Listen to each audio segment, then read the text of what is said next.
Assalamualaikum warahmatullahi wabarakatuh. Kita bertemu lagi dalam mata kuliah Diplomasi Ekonomi.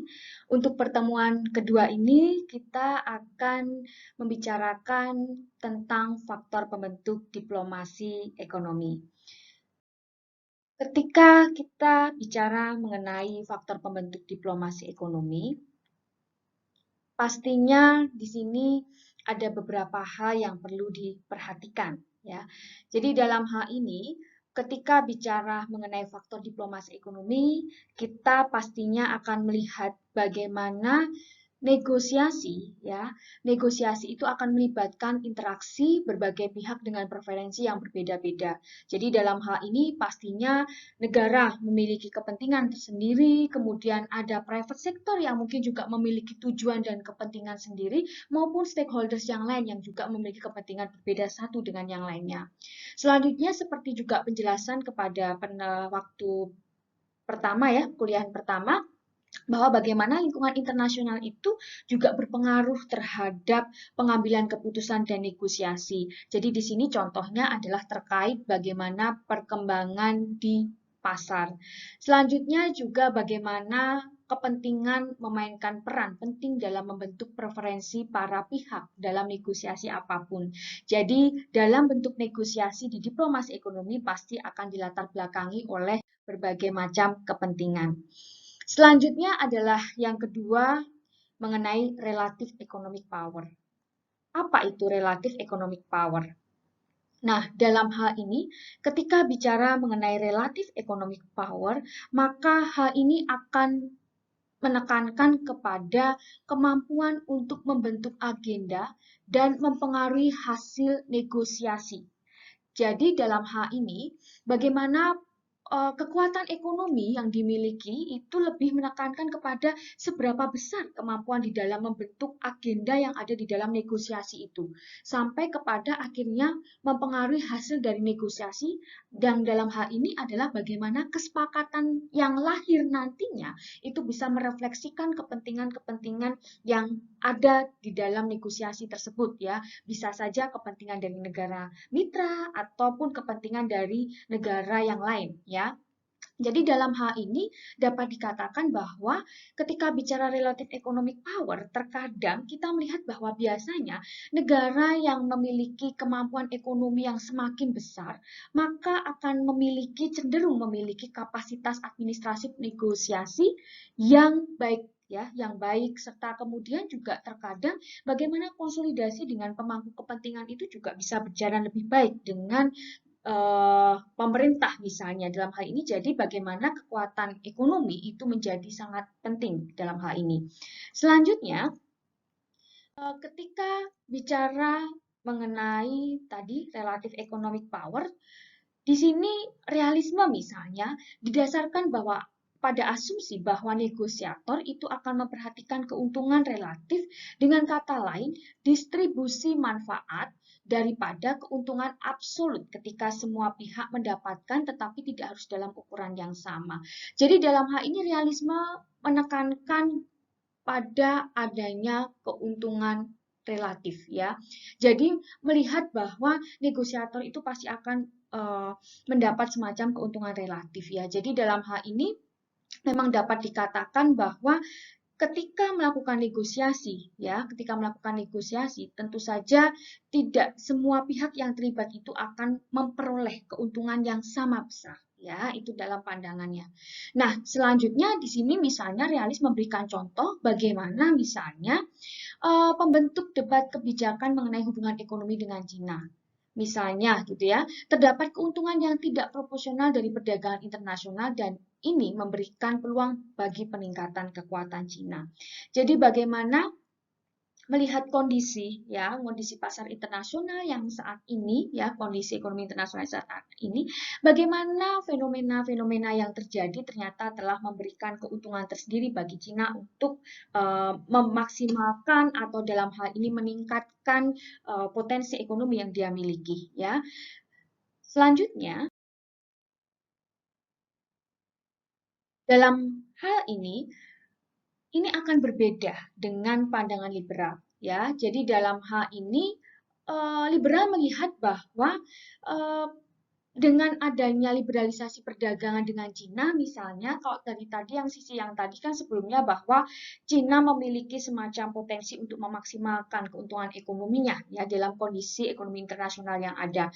Tetapi dalam hal ini liberal melihat bahwa dengan adanya liberalisasi perdagangan dengan Cina ini akan memberikan keuntungan bagi semua pihak.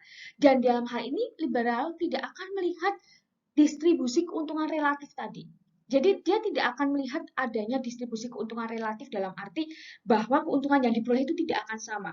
Dia tidak akan menekankan kepada hal itu, tetapi bagaimana dengan adanya perdagangan bebas itu akan memberikan keuntungan bagi semua pihak yang terlibat di dalamnya, terlepas itu keuntungan relatifnya seperti apa. Selanjutnya di sini dijelaskan bahwa asumsi teori realis cenderung menganggap negara adalah aktor kesatuan. Ini adalah asumsi yang agak lebih membatasi mengingat sifat ekonomi internasional. Jadi, dalam hal ini, seolah-olah dalam hal ini asumsi teori realis itu akan melihat lebih menekankan kepada negara dan kita tahu mengenai hal itu. Padahal ketika bicara mengenai negosiasi misalnya di dalam perdagangan ya, di dalam perdagangan maka tidak hanya negara saja tetapi di sini ada aktor-aktor lain yang terlibat seperti misalnya kementerian, cabang pemerintahan atau regulator yang berbeda yang membentuk kebijakan. Jadi bukan satu-satunya aktor di sini. Selanjutnya, ketika bicara mengenai international regime. Dalam hal ini, ya, ketika bicara international regime, beberapa literatur IPA misalnya memandang rezim internasional sebagai variabel intervening antar negara. Dalam hal ini, rezim memfasilitasi kerjasama dengan mengurangi biaya transaksi dan dengan demikian memungkinkan negosiasi berulang di mana kesepakatan lebih lanjut dapat dibangun di atas kerjasama masa lalu. Jadi dalam hal ini bisa kita lihat bahwa ketika bicara diplomasi ekonomi, ya, bicara diplomasi ekonomi, maka bagaimana hadirnya rezim gitu ya, itu akan memberikan impact terhadap poin-poin mengenai pengurangan biaya transaksi gitu ya.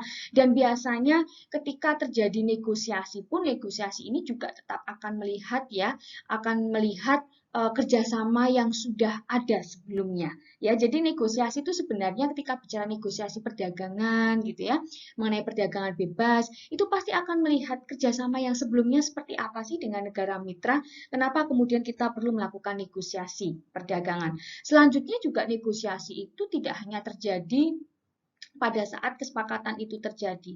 Negosiasi juga akan terus dilakukan berulang ketika misalnya melihat atau memonitor hasil dari kesepakatan sebelumnya itu seperti apa. Ini akan ada peninjauan, akan ada monitoring, akan ada selalu bentuk dialog dengan negara mitra untuk melihat dari pemberlakuan dari kesepakatan yang sudah ada sebelumnya. Kemudian, bicara mengenai faktor pembentuk dari diplomasi ekonomi, maka hal yang menjadi penting lainnya adalah terkait dengan interest, ya. Jadi dalam hal ini, interest dilihat sebagai kepentingan dari perusahaan atau sektor industri, serikat pekerja, LSM masyarakat sipil, membentuk preferensi dan pengambilan keputusan dalam diplomasi ekonomi. Seperti disampaikan di awal, jadi bagaimana ketika bicara diplomasi ekonomi tidak hanya bicara kepentingan satu aktor saja. Di sini ada beberapa aktor yang terlibat ya, stakeholders domestik yang terlibat. Tidak hanya pemerintah, tetapi juga ada asosiasi industri, asosiasi pengusaha, kemudian stakeholders lainnya yang mungkin memiliki kepentingan dan berhubungan dengan diplomasi ekonomi yang dilakukan oleh satu negara. Jadi beragam kepentingannya ya. Jadi sehingga dalam hal ini, analisis rasional didasarkan pada asumsi bahwa pembuat kebijakan mencapai keputusan berdasarkan analisis biaya manfaat yang memungkinkan maksimalisasi utilitas. Jadi inilah yang kemudian menjadi pertimbangan kenapa diplomasi ekonomi harus dilakukan. Nah, dalam hal ini contohnya misalnya dalam kasus ilustrasi dari Doha Development Agenda ya di WTO ya. Jadi bagaimana pendekatan rasional untuk analisis akan memerlukan penilaian preferensi para pihak dalam hal kepentingan ofensif dan defensif yang mendukung liberalisasi atau perlindungan. Jadi dalam kasus misalnya dalam perundingan Doha, putaran Doha, bagaimana setiap pihak itu akan dihadapkan dengan kepentingan yang berbeda satu dengan yang lainnya, yang tentu saja kepentingan-kepentingan itu didasarkan pada mendukung liberalisasi ataukah akan tetap melakukan semacam bentuk proteksi yang harus dilakukan di dalam perdagangan. Ini adalah bentuk bagaimana ketika bicara mengenai satu negosiasi di dalam kesepakatan itu akan dihadapkan dengan berbagai kepentingan yang terkait dengan liberalisasi perdagangan misalnya. Apakah akan mendukung, apakah akan tetap bertahan untuk melakukan proteksionisme. Ini yang kemudian menjadi menarik ketika bicara diplomasi ekonomi karena kepentingan itu akan mewarnai dalam setiap langkah diplomasi ekonomi. Nah, selanjutnya dalam hal ini ketika bicara mengenai institution and domestic decision making. Dalam hal ini, ketika akan melakukan diplomasi ekonomi, pastinya akan ada lembaga pemerintah atau lembaga kementerian yang ditunjuk yang bertanggung jawab terhadap pelaksanaan dari negosiasi tersebut ya.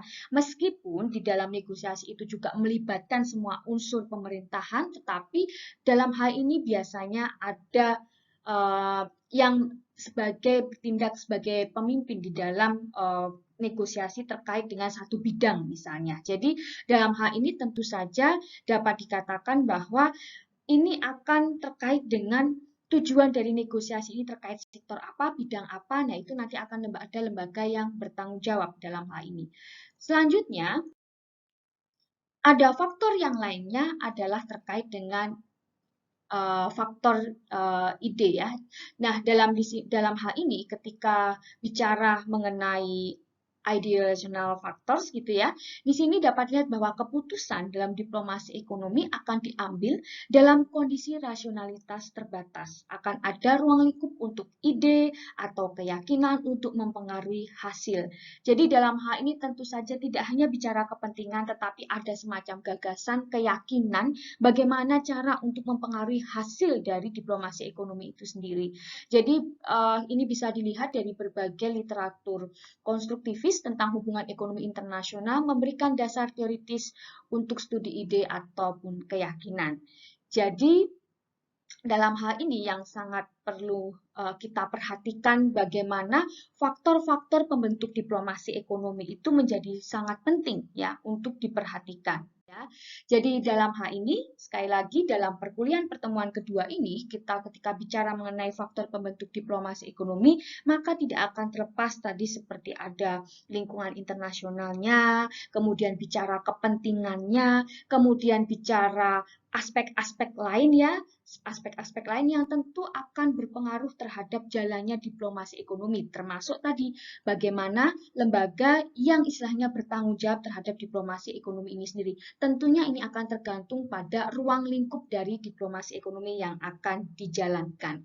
Baik, untuk diskusi mengenai faktor pembentuk diplomasi ekonomi nanti akan kita lanjutkan di kelas. Paling tidak dalam video ini kita bisa mengerti atau memahami gambaran secara umum mengenai faktor pembentuk diplomasi ekonomi itu apa saja. Baik, terima kasih rekan-rekan mahasiswa yang sudah hadir dan mungkin bisa kemudian melalui video ini bisa paling tidak mengetahui dan memahami tentang faktor-faktor yang sudah dijelaskan. Kita akan bertemu lagi pada diskusi di kelas yang lebih intensif terkait faktor pembentuk dalam diplomasi ekonomi. Baik, terima kasih. Wassalamualaikum warahmatullahi wabarakatuh.